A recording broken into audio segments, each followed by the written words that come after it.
Plate तैयार है good news का मेन्यू। हेलो, मैं हूं आपके साथ गुंजन। नमस्कार, मैं हूं आपके साथ शगुफ्ता। स्वागत है आप सभी का लंच टाइम में। खबरों की रफ्तार वही, बस परिभाषाएं नहीं। हम आपको ट्रेंडिंग न्यूज से लेकर वायरल न्यूज तक हर एक अहम खबर दिखाएंगे। चलिए शुरुआत करते हैं। सबसे पहले आपको दिखाते हैं ट्रेंडिंग न्यूज।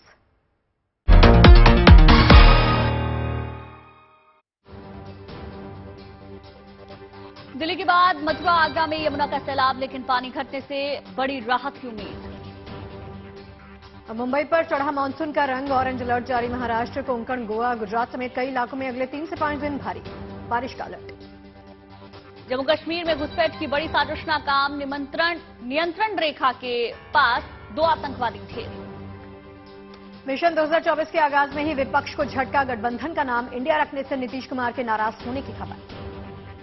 सितंबर में संयुक्त राष्ट्र महाधिवेशन को संबोधित करने फिर अमेरिका जा सकते हैं प्रधानमंत्री। यूएन की ओर से जारी किया स्पीकर्स की प्रोविजनल लिस्ट में नाम शामिल।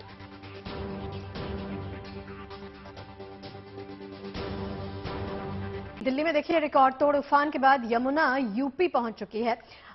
मथुरा में बांके बिहारी किशन कन्हैया के दरवाजे तक यमुना ने अपने पैर पसार लिए हैं। दिल्ली को तो सैलाब के संकट से छुटकारा मिल गया, लेकिन हरियाणा से छोड़ा गया पानी दिल्ली होते हुए मथुरा वृंदावन पहुंचा तो हर तरफ सैलाब आ गया। 45 साल के बाद ब्रजमंडल में ऐसी बाढ़ आई है जिससे लोगों को भारी दिक्कत हो रही है। हालांकि अब पानी उतर रहा है तो लोगों को थोड़ी राहत मिलने की उम्मीद भी बढ़ गई है।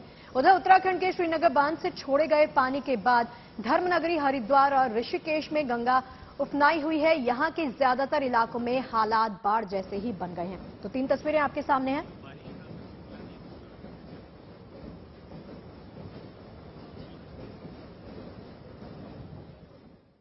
तो इन 3 तस्वीरों के बाद अब बात बाढ़ की, जहां पर स्थिति और ज्यादा खराब है। गंगा यमुना के सैलाब की भी बात करेंगे। दिल्ली के बाद अब यमुना बांके बिहारी किशन कन्हैया के दरवाजे तक तो जहां पहुंच ही चुकी है, उसकी तस्वीरें भी हमने आपको दिखाई। 45 साल बाद लेकिन ऐसा हो रहा है कि ब्रजमंडल में इस तरीके की बाढ़ बारिश जैसी स्थिति देखने को मिली है। जो पूरा इलाका है यमुना का और खास तौर पर विश्राम घाट का इलाका हर तरीके से, हर तरफ से जलमग्न हो गया है। देखिए हमारी खास रिपोर्ट।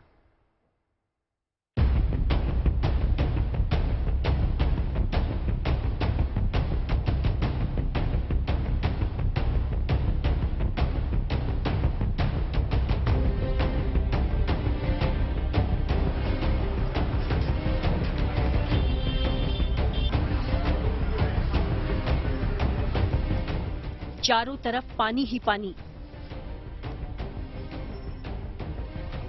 हर तरफ पसरा हुआ है पानी। सड़कों और बाजारों से लेकर मंदिरों तक हर घर और इमारत में चप्पे चप्पे पर पानी ही पानी। तस्वीरें कान्हा के ब्रजमंडल की हैं, जहां इस बार यमुना मैया ने रौद्र रूप दिखाया तो मथुरा से वृंदावन तक हर तरफ सैलाब सा उमड़ आया। यमुना की बाढ़ के कारण जहां एक तरफ जनजीवन अस्त व्यस्त है, वहीं दूसरी तरफ बहुत से लोग पानी में डुबकी लगाते हुए माहौल का मजा भी ले रहे हैं। भले ही मथुरा वृंदावन में यमुना के सैलाब से परेशानी है और कान्हा की नगरी के तमाम मंदिर पानी में डूबे हुए हैं, लेकिन लोग इसे धार्मिक नजरिए से भी देख रहे हैं। हम सबका प्रयास है कि जल्द से जल्द स्थितियों को काबू में लेकर के आए, लेकिन नेचुरल डिजास्टर है, इसके ऊपर हम सब लोग, पानी का बहाव अभी ऊपर से बढ़ सकता है। तो यहाँ पर भी मथुरा में भी हमारे जान मान का खतरा अभी और ज्यादा बढ़ सकता है। स्थिति अभी किसी दिन कम किसी दिन ज्यादा की स्थिति बनी हुई है। सैलाब के कारण मथुरा में ऐतिहासिक महत्व का पवित्र विश्राम घाट जलमग्न हो गया है। वहीं चीर घाटा का इलाका भी पानी पानी हो गया। 1978 के बाद पहली बार ये हाल हुआ है कि यमुना का पानी मथुरा वृंदावन की गली गली में पहुंच गया। लिहाजा पिछले कई दिनों से यहाँ हर तरफ नावें चल रही हैं। बाढ़ में फंसे लोगों को निकालने और उन्हें राहत पहुंचाने के लिए बचाव दलों ने मोर्चा संभाला हुआ है। मथुरा में यमुना किनारे निचले इलाकों में रहने वाले हजारों लोग इस बाढ़ की चपेट में आ गए। उन्हें सुरक्षित जगहों पर पहुंचाया गया है। प्रशासन जो इंतजाम कर रहा है वो तो है ही, लोग खुद भी इस हालत में अपने बचाव के लिए मुस्तैद दिखाई दे रहे हैं। धर्मशाला ये मान लो नरसिंह टेकरी नाम की धर्मशाला, उसी में सारे हमारे पौए भैंस सब उसी में बंधे हुए हैं। गाय अगर मारनी होती तो हम अब कब के चले जाते। गाय जरूरी है, इसलिए हम रुके हुए हैं। अभी भी हम कोशिश कर रहे हैं, जैसे अगर आज तो पानी थोड़ा घटा है, अगर पानी और बढ़ेगा 2 फुट से ऊपर बढ़ेगा फिर हम गायों को फिर दोबारा से स्टीमर या नावों के द्वारा लेके जाएंगे। हमने 2-2 नावें उधर खड़ी कर रखी है। प्रशासन के साथ साथ आम लोग भी इस आपदा में एक दूसरे की मदद के लिए आगे आए हैं। बच्चे छोटे छोटे फंसे हुए थे, पानी अचानक आया था। एक साइड में पानी क्या है, पानी तो पानी है, पानी के आगे तो कोई नहीं बच सकता है। हमने तो जबरदस्ती बच्चे घर में से निकाले थे, फिर बाहर आप लोगों ने इसी तरह से बोट्स में लोगों का सामान निकाला, परिवारों को निकाला। जी, गाय भी फंसी रह गई जंगलों में, आधी तो बह गई थी पानी में, कल भी बह के जा रही थी 2 गाय तो हमने जबरदस्ती बांध के भी किनारे पर खड़ी थी। बहुत गाय तो करीब 15 गाय, अभी 50 गाय उसमें फंसी हुई थी, कल पूरी गाय निकलवाई है। बताया जा रहा है कि दिल्ली से चला यमुना का पानी यहाँ पहुँचा तो ये हालत हो गई। राहत की बात यह है कि अब यमुना का जलस्तर धीरे धीरे कम हो रहा है। 18 जुलाई को रात 11 बजे तक मथुरा में यमुना का जलस्तर अधिकतम 167.35 सेंटीमीटर तक पहुंचा था। उसके बाद इसमें गिरावट आनी शुरू हो गई। हालांकि अभी भी वृंदावन समेत तमाम इलाके जलमग्न हैं, जिसके कारण लोगों को परेशानी का सामना करना पड़ रहा है। यहाँ तक कि वृंदावन का परिक्रमा मार्ग भी सैलाब में डूबा हुआ है। हमारे ठीक पीछे यमुना नदी है और ये वृंदावन के गलियों की तस्वीरें इस वक्त हम आज तक पे आपको दिखा रहे हैं। देखिए, यमुना का जलस्तर कुछ इस तरह से बढ़ा कि जो घाट पहले दूर तक दिखता था वो अब घरों के अंदर आ गया, गलियों के अंदर पानी आ गया और परिक्रमा मार्ग जो लाइफलाइन कहें या श्रद्धालुओं की सबसे ज्यादा आस्था जहां पे है, उस परिक्रमा मार्ग तक में जबरदस्त पानी इस वक्त भरा हुआ है वृंदावन में। इस सैलाब के चलते घर बार छोड़कर जा चुके लोग अब नावों पर सवार होकर आ रहे हैं ताकि अपने आशियाने की हिफाजत की जा सके, क्योंकि आपदा की ऐसी हालत में चोरी चकारी की भी घटनाएं होने लगी हैं। यमुना की बाढ़ ने वृंदावन में जीवन को अस्त व्यस्त कर दिया है। लोग अपने घरों को छोड़ के बाहर तो निकल गए, लेकिन नाव पे हर दिन वापस आना पड़ता है ये देखने के लिए कि आखिरकार घरों के हालात क्या हैं। दिख रहा है इसके दूसरे वाला मकान है, लकड़ियां रखी हुई छत पे लकड़ियां रखी हुई हैं, तो घर क्यों देख आता है कोई चोर चंगरा, हमारा ताला भाला नहीं तोड़ दे, रात में टूट गए, क्यों कॉलोनी के तारे टूट गए। तो अभी ऐसे हालात में भी चोरियां हो रही है यहाँ? बिल्कुल कर ले जाते हैं, बिल्कुल कर ले जाते हैं साहब। आप चोरी होती है, अभी मानते नहीं है चोर, नशेबाजी पत्तेबाजी में डोलते हैं, पत्तेबाजी करते हैं, राधे भोजी ले जाते हैं करके। उम्मीद तो यही है कि अब बाढ़ उतर जाएगी और लोगों का जीवन फिर से पटरी पर लौट पाएगा। हालांकि जो हालात पैदा हुए हैं उसको देखते हुए प्रशासन के सामने सबसे बड़ी चुनौती बाढ़ प्रभावित क्षेत्रों में हुए जलभराव की निकासी की होगी, क्योंकि निचले कई इलाकों में भरे पानी को निकालना कठिन जरूर होगा। वृंदावन से अमित भारद्वाज और मथुरा से मदन गोपाल शर्मा के साथ bureau report, good news today. तो आपदा की ये तस्वीरें लगातार गुड न्यूज टुडे के माध्यम से आप देखते ही जा रहे हैं। अब देखिए, दिल्ली के बाद यूपी में भी रेस्क्यू ऑपरेशन तेज कर दिया गया है। वजह इसकी ये है कि यमुना नदी जो कि यूपी के जिलों में बाढ़ लेकर आई है, मथुरा, आगरा समेत कई इलाके पानी में जलमग्न हो गए हैं। वहां भी 1978 के बाद ऐसा पहली बार हुआ है। गुंजन, बिल्कुल। हालांकि अभी नाव से लोगों को रेस्क्यू किया जा रहा है ताकि उनकी मदद की जा सके। देखिए, देश के अलग अलग हिस्सों में हालात बिगड़ते जा रहे हैं। जम्मू में क्या हालात है जानेंगे। सुनील जी भट्ट हमारे संवाददाता ज्यादा जानकारी के साथ जुड़ गए हैं। सुनील, तस्वीरें दिखाएं जरा जम्मू की, क्या हालात बने हुए हैं वहां पर? जी बिल्कुल, मैं आपको बता दूं, इस समय अगर हम देखें तो जम्मू कश्मीर के जी आ रही है आवाज, सुनील जी आ रही है आवाज? जी इस समय, जी ठीक है जी, इस समय जम्मू कश्मीर में जो है ज्यादातर इलाकों में काफी ज्यादा वर्षा हो रही है। कल देर रात से ही जम्मू संभाग के जो ज्यादातर जिले हैं वहां पर मूसलाधार बारिश हुई, जिसके कारण अब कई इलाकों में जो है बाढ़ की स्थिति उत्पन्न हो चुकी है। इस समय मैं मौजूद हूं जम्मू शहर के जो है तवी पुल के पास, और यहाँ पर आप मेरे पीछे आप तवी नदी देख सकते हैं। और यहाँ जो तवी नदी है इसमें जलस्तर काफी ज्यादा बढ़ चुका है। आप देख सकते हैं नदी इस समय उफान पर है और जो प्रवाह है पानी का वो भी काफी ज्यादा तेज है। तो आप समझ सकते हैं जो इस समय स्थिति है यहाँ पर तवी नदी में, इससे ही कल्पना की जा सकती है कि जो निचले इलाके हैं वहां पर स्थिति कितनी भयावह हो रही होगी। और साथ ही में आपको अगर मैं बता दूं कि कठुआ जिला जो जम्मू संभाग का है वहां पर बाढ़ ने काफी ज्यादा तबाही की है।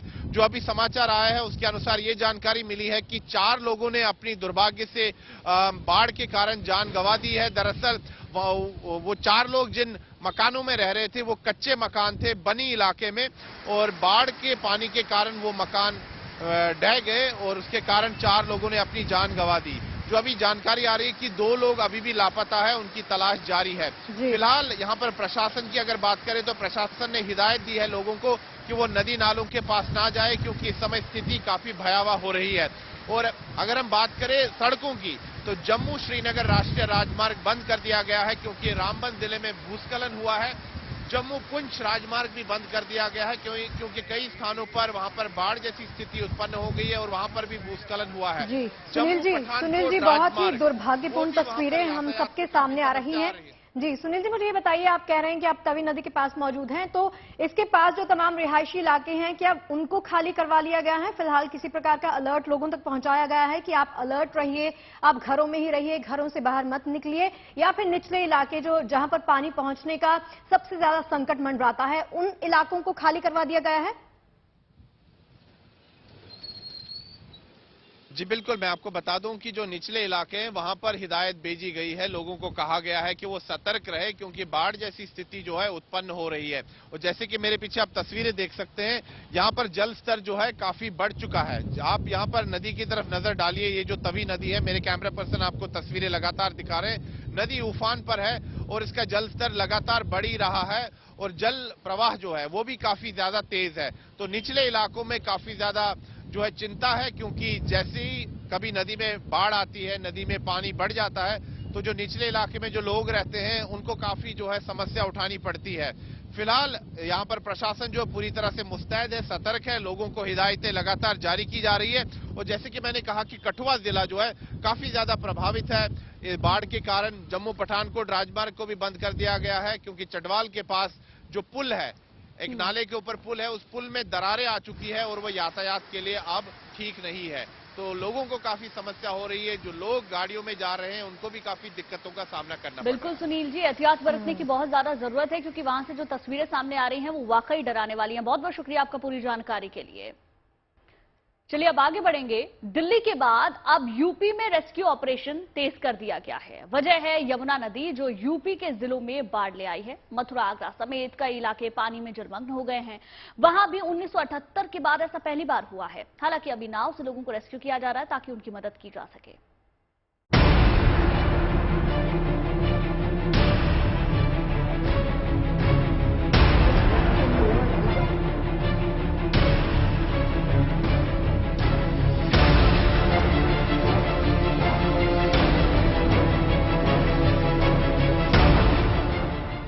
ये तस्वीरें मथुरा वृंदावन की हैं।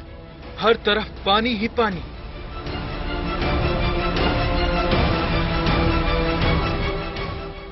ये तस्वीरें ताज नगरी आगरा की हैं। पूरा इलाका पानी में लबालब भरा हुआ है।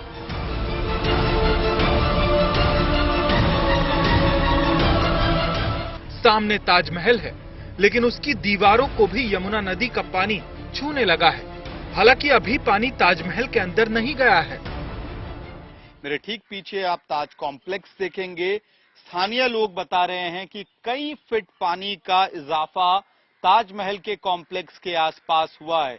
लोग बताते हैं, स्थानीय लोग बताते हैं कि ये पूरा इलाका, पूरा कॉम्प्लेक्स नीचे तक दिखाई देता था और वहां घास या जो पेड़ पौधे लगे हुए थे वो दिखाई देते थे, लेकिन पानी का स्तर काफी ऊपर उठ गया है। थोड़ा और अगर आप इधर करीब आएंगे, जो बार्ब्ड वायर्स लगे हुए हैं ताज व्यू पॉइंट के बाद लोगों को रोकने के लिए, उसके ठीक पास में एक पुराना दरवाजा था जो स्थानीय लोगों के हिसाब से तकरीबन 5 फीट के आसपास था। वो 1 हफ्ते 10 दिन पहले तक दिखाई दे रहा था, वो पूरी तरह से डूब गया है। पिछले 48 घंटे के अंदर मेहताब बाग और जो ताज व्यू पॉइंट है वहां की तस्वीरें कुछ इस तरह से बदली हैं कि ये पूरा कॉम्प्लेक्स आपको दिखाई देगा यमुना नदी के पानी में डूबा हुआ है। ताजमहल की यमुना किनारे बनी दीवारें 2 फीट से ज्यादा पानी में डूब गई हैं। ऐसा 45 बरस में पहली बार हुआ है जब आगरा में बाढ़ का ये विकराल रूप देखने को मिला। इससे पहले साल 1978 में आगरा में इस तरह की बाढ़ आई थी। ताज व्यू पॉइंट में भी यमुना नदी का पानी भर चुका है। ऐसे में इसे आम पर्यटकों के लिए बंद कर दिया गया। साथ ही ताजमहल के पीछे मेहताब बाग के पास बनी ताज सुरक्षा पुलिस चौकी में भी यमुना नदी का पानी भर चुका है। लिहाजा वहां सुरक्षा में तैनात पुलिसकर्मी अपने अपने सामान लेकर पास में बनी अस्थायी चौकी पर चले गए हैं। अब अहम मसला ये है कि यहाँ के लोगों ने 1978 में ऐसी तस्वीरें देखी थी जब यमुना का पानी काफी ऊपर तक आ गया था। अगर आप ताजमहल को देखेंगे तो वहां एक काला निशान सा आपको कॉम्प्लेक्स के साथ दिखता है, वहां तक पानी पहुंच गया था।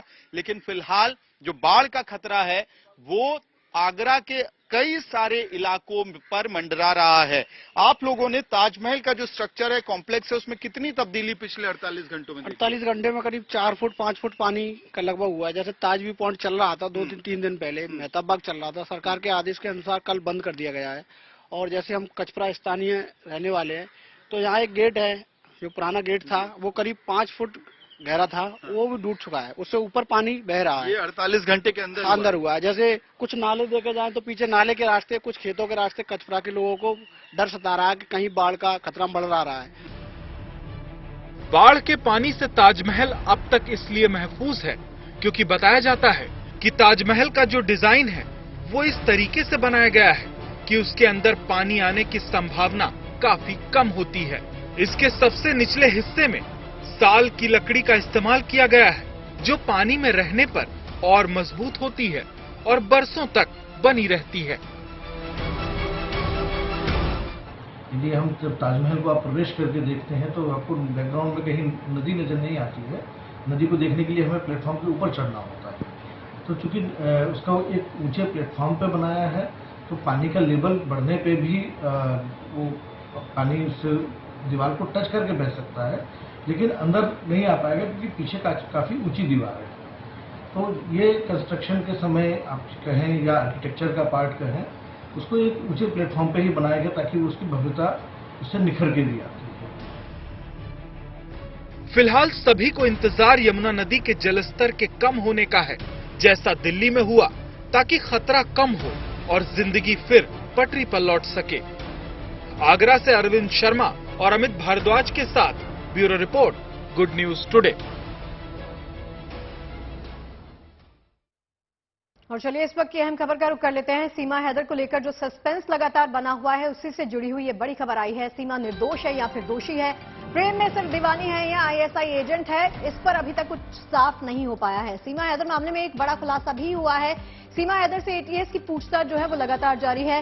तीसरे शख्स की मदद से भारत में सीमा घुसी है, सूत्रों के हवाले से ये खबर निकलकर सामने आ रही है। पूरी तैयारी के साथ सीमा ने भारत में एंट्री की, ये भी सूत्रों के हवाले से पता चल रहा है।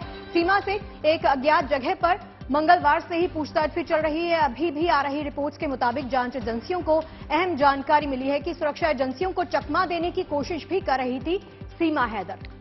देखिए, सवाल कई सारे खड़े हो रहे हैं। एक तो गांव के लुक में सीमा को तैयार किया गया है, ये एटीएस की टीम की ओर से जानकारी मिली है। अभी तक की पूछताछ में सीमा से एक इंग्लिश का पैराग्राफ पढ़वाया गया, बिना किसी फंबल के उन्होंने पैराग्राफ भी पढ़ दिया और वैसे वो 5वीं पास है। सवाल इसको लेकर भी है कि सीमा का जो भाई है वो पाकिस्तानी आर्मी में है, सीमा के चाचा अफसर हैं पाकिस्तान में, तो ऐसे में कहीं वो आईएसआई की एजेंट या फिर किसी खास मकसद की वजह से हिंदुस्तान तो नहीं आई है। अभी तक की पूछताछ में ये भी सामने आ चुका है कि सचिन से पहले भी सीमा के हिंदुस्तान में दिल्ली एनसीआर के ही लड़कों से कई कॉन्टैक्ट भी रहे हैं। और ये भी बात सामने आई है कि आर्मी से जुड़े लोगों से भी संपर्क साधने की कोशिश सीमा ने की है। अब सीमा का सच क्या है ये तो आने वाला वक्त बताएगा, लेकिन एक के बाद एक कड़ियां खुलती हुई जरूर नजर आ रही हैं। तीसरे शख्स की मदद से भारत में सीमा घुसी है, सूत्रों के हवाले से जानकारी मिल रही है और पूरी तैयारी के साथ सीमा भारत आई है। अपने 4 बच्चों को लेकर अलग अलग जगह पर सचिन और सीमा दोनों से पूछताछ की जा रही है और उसके बाद एक एक कड़ी खुल रही है। और चलिए इसी पर ज्यादा बातचीत करने के लिए हमारे सहयोगी मनीष चौरसिया हमारे साथ जुड़ गए हैं। मनीष, ताजा जानकारी जो निकल कर आ रही है ना, बहुत सारे शक जो है वो क्रिएट कर रही है सीमा की तरफ, तो बताइए अभी क्या है फिलहाल नई जानकारी आपके पास?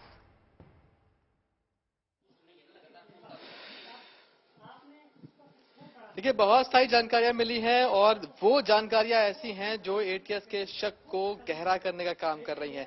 सबसे बड़ी जानकारी ये है जो मिली है वो ये कि कहा यह जा रहा है सोर्सेज से कि सीमा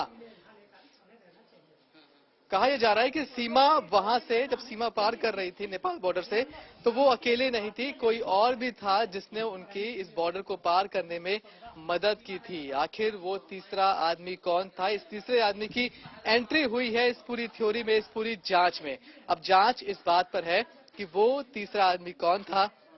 क्या वो कोई नेपाल का लोकल आदमी था या फिर वो कोई पाकिस्तान का हैंडलर था जो कि नेपाल में रह रहा था। कई और महत्वपूर्ण बातें सामने आई हैं। कहा यह जा रहा है कि सीमा बिल्कुल मायूसी के साथ वो बॉर्डर पार करके भारत में नहीं आई, बल्कि पूरी तैयारी के साथ आई। मतलब उन्होंने बॉर्डर पार करने से पहले अपना ड्रेसअप ऐसा किया, अपना गेटअप ऐसा लिया जिससे वो भारतीय परिवेश के लगे। सिर्फ अपना ही नहीं बल्कि अपने बच्चों का ड्रेसअप और गेटअप इस तरह से किया ताकि वो भी भारतीय परिवेश को लगे और उन्हें भारतीय परिवेश का बनाने के लिए, उस तरह का दिखने के लिए एक प्रोफेशनल मेकअप आर्टिस्ट की मदद ली गई थी।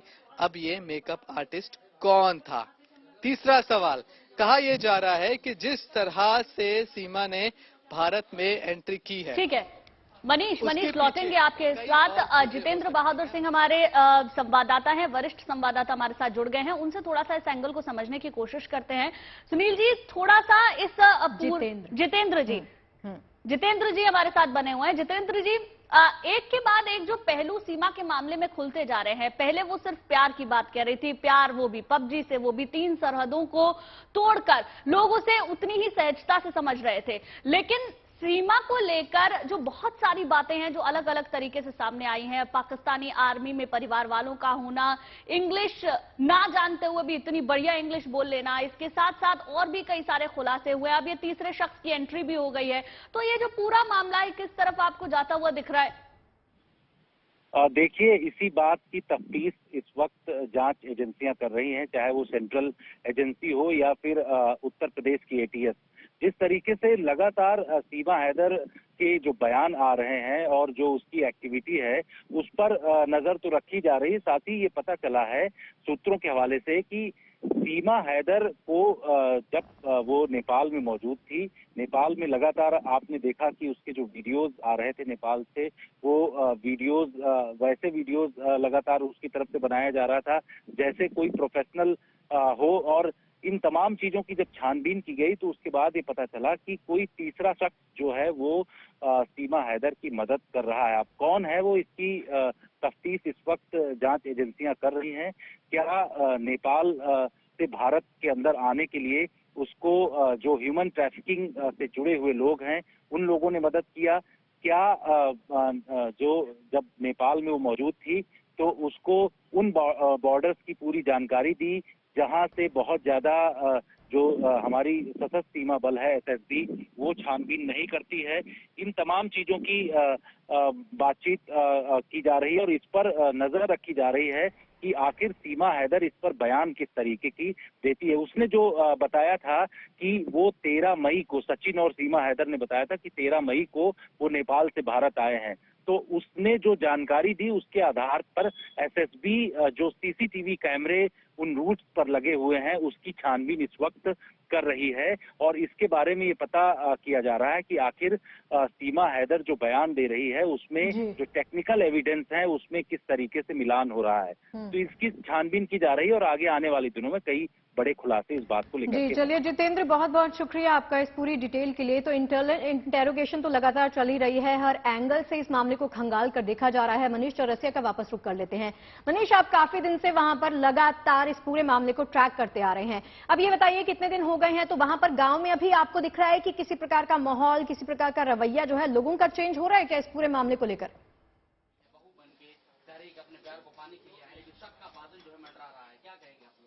जी बिल्कुल, गांव वालों का रवैया उस दिन से ही चेंज हो गया था जिस दिन से एटीएस ने जांच शुरू की थी। वो लोग जो पहले दिन से सीमा के समर्थन में खड़े हुए थे और कहते हैं पाकिस्तानी जासूस हो ही नहीं सकती, जैसे ही एटीएस की एंट्री हुई उनके सुर बदलते हुए दिखाई पड़े। हालांकि अभी भी गांव में बहुत सारे ऐसे लोग हैं जो सीमा के समर्थन में है। बाबूजी, क्या नाम है आपका? हरीश नाम है। अब तो एटीएस जांच कर रही है, बिल्कुल भी शक हो रहा है कि जो है कुछ और हो सकती है सीमा? हाँ जी, बताइए आप। मेरा कहने का तात्पर्य ये है कि अगर वो जासूस होती तो बच्चों को लेकर नहीं आती, और जो एटीएस कर रही है वो भी आपके माध्यम से ही पुलिस के माध्यम से उनको इन्फॉर्मेशन मिली, तब उनको भी पता चला